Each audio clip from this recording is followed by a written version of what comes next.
I think this is a really interesting time for Indonesia in the financial services market.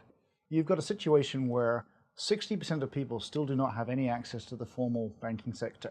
And yet, 70% of these people do have access to some form of internet-enabled mobile device. And those people have essentially leapfrogged several generations. They didn't go through cable and dial-up and all the previous generations of internet connectivity to get it to 4G. They just simply have access to the internet through their mobile device. I think financial services is going to be like that.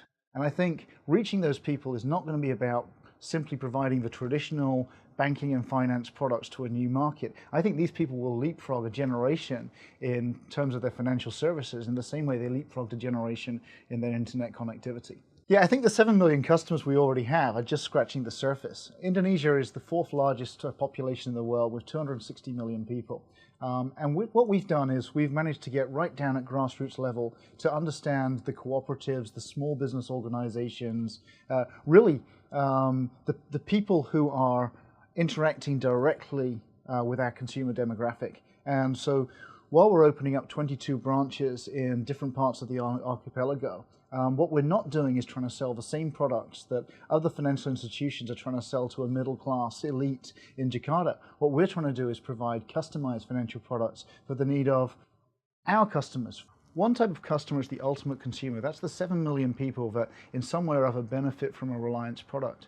But the other type of customer is the business who acts as the intermediary between us and the ultimate customer. And those businesses got very unique needs.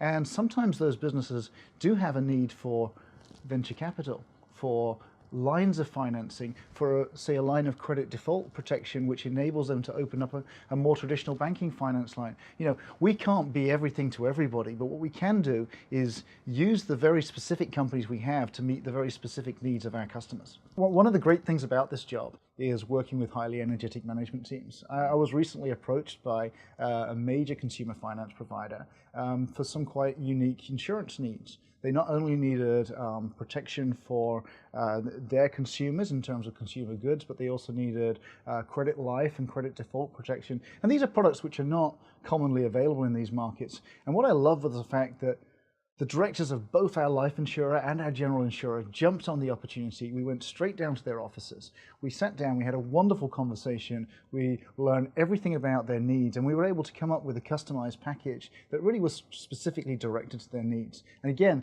that's an example of the type of thing that I think Reliance can do, whereas other, maybe larger, more established financial institutions find quite difficult. LEAPFROG invested in Reliance Group in 2015, and it's not just been a source of capital, but it's been a source of inspiration in terms of learning what other companies in similar situations in other emerging markets around the world have been doing. But it's also been a source of discipline for us. It's been a driver for us to make sure that we implement the Code of Corporate Governance. It's been a driver for us to upgrade our audit standards to Big Four auditing. It's been a driver for us to put in place all of those systems that you really need when a company this side wants to go to the next level and wants to take itself to become a global public company.